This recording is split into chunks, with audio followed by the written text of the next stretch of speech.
नमस्कार। कुछ दिनों की व्यस्तताओं के कारण मैं आपके मुद्दों की आवाज़ें नहीं उठा पा रहा था, लेकिन जैसे मैं फ्री हुआ हूँ आपके मुद्दों और आपके हक की आवाज़ उठाने के लिए हम हाजिर हैं। उत्तर प्रदेश में एक ऐसा विभाग है जिसे हम पुलिस कहते हैं, जो हमारे आपसी झगड़ों के बीच या कोई भी समस्याओं हमारे पास कोई समस्या होती है तो हम या तो फ़ोन करते हैं या फिर अपने नज़दीकी थानों में जाते हैं, अपनी कंप्लेंट दर्ज करवाते हैं। वहाँ पे हमारे सारे झगड़ों का निवारण होता है वहाँ के अधिकारियों द्वारा, पुलिस प्रशासन द्वारा। लेकिन एक ऐसा विभाग है जो पुलिस विभाग के साथ पूरा समन्वय बना करके काम करता है। वो कॉल सेंटर की तरह काम करता है।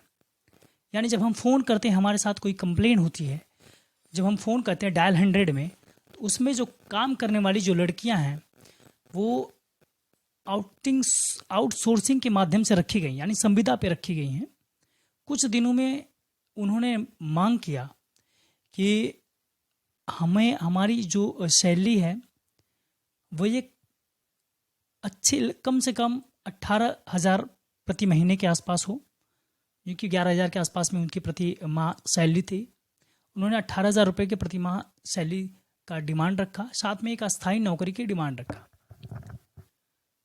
उन लेकिन उनको वो चीज़ें नहीं मिली जो उनको पहले बताई गई थी। ये प्राइवेटिक ये जो विभाग था ये एक प्राइवेटीकरण था, जो किसी कंपनी या किसी ठेकेदार के माध्यम से सारी चीज़ें हो रही थी। इस देश में गवर्नमेंट संस्थानों को अगर प्राइवेटीकरण किया जाएगा तो वो दिन अब दूर नहीं कि सारी चीज़ें अस्त व्यस्त हो जाएंगी। बात धर्म या जाति की नहीं होती है उसमें। उसमें सबसे ज़्यादा काम करने वाली जो लड़कियां थी वो अपर कास्ट की लड़कियां थी, जो अपने हक के लिए वहां पे धरना प्रदर्शन कर रही थी। अब उनके हक की आवाज़ के उठाने के लिए कौन आएगा? इस देश के प्रतिष्ठित मीडिया वहां पे नहीं पहुंचने वाला है। सोशल मीडिया पे काम करने वाले जो इस देश के जाबाज लोग हैं वे वहां पे गए थे। मैं व्यस्तताओं के कारण वहाँ पे नहीं पहुँच पाया, लेकिन मैंने प्रज्ञा मिश्रा जी को देखा। उन्होंने बेबाक इंटरव्यू के दौरान उनकी आवाज़ों को उठाया, उनके हक के लिए उन्होंने वहाँ पे पहुँची वो, और वो चीज़ें तस्वीरें वहाँ की दिखाई। इसके लिए हम उनके बहुत बहुत उनका धन्यवाद करते हैं। हम अपने देश का विकास तभी कर सकते हैं जब हम कुछ अलग करें। जो बेरोजगारी का जो बढ़ता हुआ जो एक सैलाब है उसको कम करने का प्रयास करें, न कि हमारे यहाँ जो पहले से गवर्नमेंट सेक्टर है या हम कोई स्कीम लेके आ जा रहे हैं उसके तहत लोगों को युवाओं को नौकरी दे रहे हैं और फिर कुछ ही दिनों के अंदर हम उनको वहाँ से बाहर का रास्ता दिखा रहे हैं। इससे न कि बेरोजगारी बढ़ेगी बल्कि आर्थिक स्थिति भी काफ़ी दयनीय होगी लोगों की। इस देश में निवास करने वाले लोग अगर आर्थिक रूप से कमज़ोर होंगे तो ये देश कभी यह राष्ट्र कभी तरक्की नहीं कर सकता है। महंगाई को कम करना, युवाओं को रोजगार देना, एक पारदर्शी परीक्षाओं को करवाना, ये जिम्मेदारी सरकार की होती है, सिस्टम में काम करने वाले अधिकारियों की होती है। इन सारी व्यवस्थाओं को दिखाने का काम मीडिया का होता है।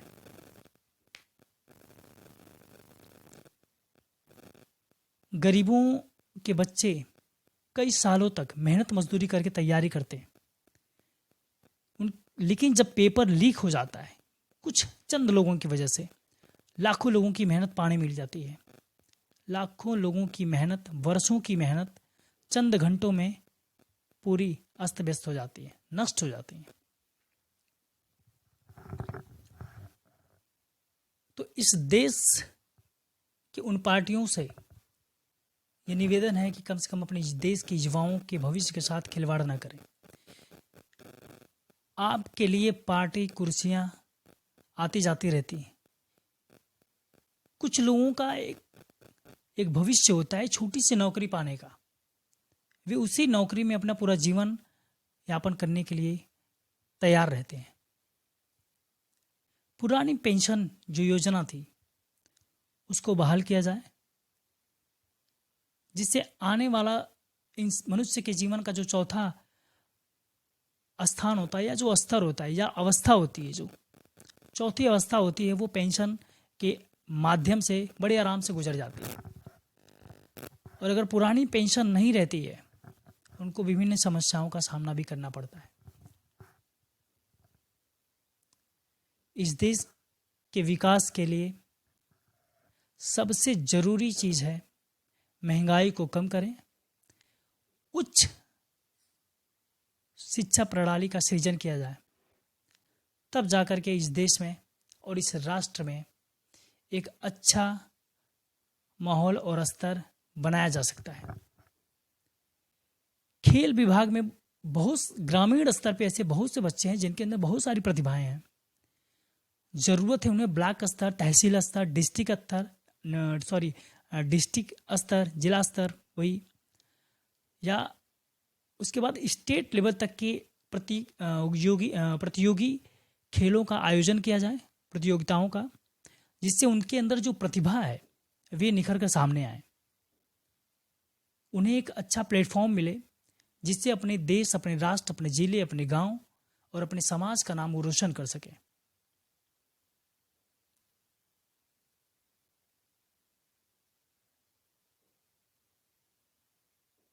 इन सारी चीज़ों के लिए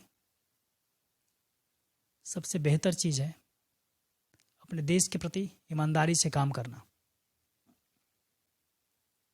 हम आगे इसे आपके भी लोगों के बीच में आने का प्रयास करेंगे। बहुत जल्द आप लोगों के बीच में आएंगे, आप लोगों से बातें करेंगे। नमस्कार।